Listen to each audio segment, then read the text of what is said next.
প্রিয় দর্শক, পাহাড়ি এই জনপথে বিস্তীর্ণ অঞ্চল সবুজে ঘেরা।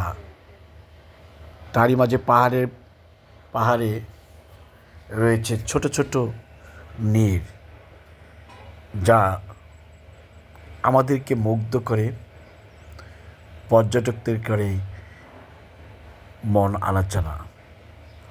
পর্যটকরা একের পর এক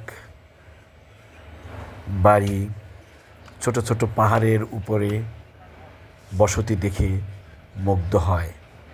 তাদের জীবন অত্যন্ত কঠিন। পাহাড়ি জনবসতি অরণ্যের মাঝে, পাহাড়ের মধ্যে বসবাস করছে দীর্ঘকাল। পায়ে হেঁটে এক পাহাড় থেকে আরেক পাহাড়ে যেতে হচ্ছে তাদের বিভিন্ন গন্তব্যস্থলে। পাহাড়ি জনপথে যে পাহাড় থেকে নেমে আসা ছোট ছোট রাস্তা পাড়িয়ে তাদেরকে আসতে হয় গ্রাম থেকে গ্রামান্তরে। পাহাড়ি জনপথে একটি বাজারে যেতে দেখা যায় কয়েক ক্রোশ পথ হাঁটতে হয়। পাহাড়ের উপরে কাঠ বাঁশের মাচা করে ঘর, সুন্দর, দেখতেও অপূর্ব এবং মনোরম।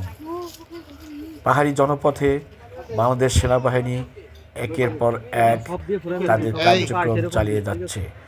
কখনো তারা খাবার বিতরণ করছে, কখনো বাড়ি ঘর তৈরি করে দিচ্ছে, কখনো তাদেরকে নিরাপত্তা দিচ্ছে। পাহাড়ি জনপথে দেখা যায় যে স্বাস্থ্যসেবা থেকে শুরু করে খাদ্য, শিক্ষা, সব কিছুই কিন্তু বাংলাদেশ সেনাবাহিনী দিচ্ছে এই পাহাড়। আমরা অনেক দিন ধরে 10 মাস ধরে জঙ্গলে ছিলাম। তারপর আমরা এখন পাড়াতে ফিরে, এখন ঘর নাই, স্বামীও নাই, খাওয়া দাওয়া চাল কিচ্ছু নাই।